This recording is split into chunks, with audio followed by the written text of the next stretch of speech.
ni nyaka ne wanyalo wacho ni nyaka ne jo ODM kao jogi moko makoro keta mar mondo mi oti machiegni kod sirkal mar William Ruto. Bende ODM pod ochung' motegno mar mondo mi olosi kata wach gigo mahinyo jopiny.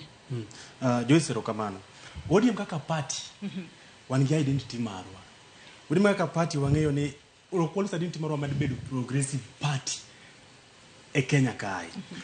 One progressive. ODM kaka party pod nigi women voices of reason. Bed bunge maduong' mar Senate kata bunge mar National Assembly. ODM pod play role mare properly kaka minority party in both the assemblies. Though nyocha koto ngado ne wane majority ko keta Azimio kaka lori kaka kot no ngade. Ni penjo on ideology. To wa confuse gimoro ka idini ka nyalo miya correction maybe gi jopiny mamoko bende. On ideology and manifesto. Joma nyodonje siasa sirkal mar Kenya Kwanza. Og implement ideology, not ideology but manifesto. One get clear distinction. Mark cut clear. Ni one get ideology mar ODM. Is very clear. This is a center-left political party, progressive and socialist party. Mari UDA pokang'eyo ni en mana, Kenya conservative I don't know. Kora ideology mari UDA gi mar ODM, if we go on that route, we may not find it right. Okwanya UDA makare. Kwa duge manifesto, jowa manyo donjo dia beach manyo wuke ODM, gi implement manifesto mar sirkal Mheshimiwa Ruto ok mar ODM. Kisamani campaign wangi campaign manifesto mar Azimio, noko campaign on Kenya Kwanza manifesto. Watch no kacha kamedi gimoro matin on ideology gi manifesto mani penjo eni kaka chama mar ODM gi jo ODM sama poka bit ja ODM aja Kenya ntigi mane idio tumo mar ANC nyocha gin gi election nyochup manyo gidonjo gingo ni GNU Government of Unity gibi donjo gi jo wazunge wabibiru mane gigore godo idiye party mondo mine South Africa or South Africa cha. It's the same thing manya pani William Benyocho timo kano approach ya Komar wa Raila Amolo Odinga. Mondo konye gi jim do stable as the country. Wangi Kenya chiel. Okonya wangu wandik machiel. Waere. Lakini joka oktine ODM. Negibiti nejo Kenya. Mugik. Wachwa mara ideology party gijo manyodhi sirikal gi wantio gi sirikal.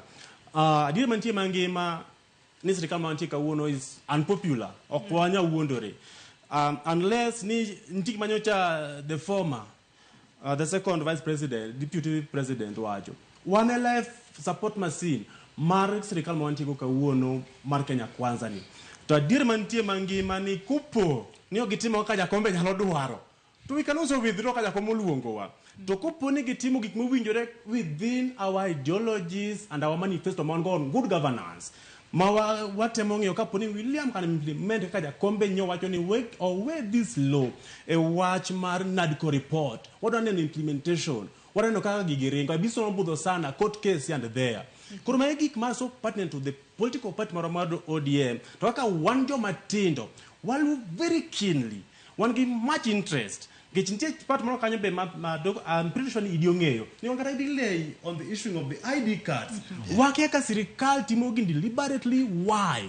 Kich 70% of Kenya population kana luoja come debate AUC Addis Ababa. No watch to Kenya is not exceptional on this.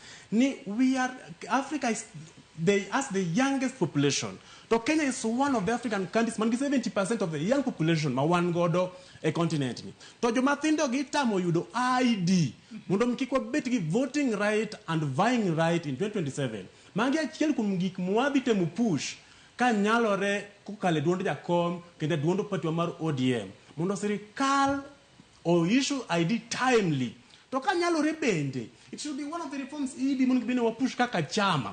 Why must we have? Women are bed voting card to one ID card. Automatically I'm 18 years. After being 18 years, ange kuma uoke wanya longere. Why the degree form we can just have ID card to be once you have ID card you can be automatically a voter in the country. Magi achel kumgik mwan watemo paroka joma thindo. Can our political party ODM ka ugini mondo wa implement kar the lower watchmar IBC not IBC but voting card in ID ka gik machal kamago wanyalo ng'iyo gi mopogore opogore. Katieko. Adwa nadhi e yweyo marwa mar ariyo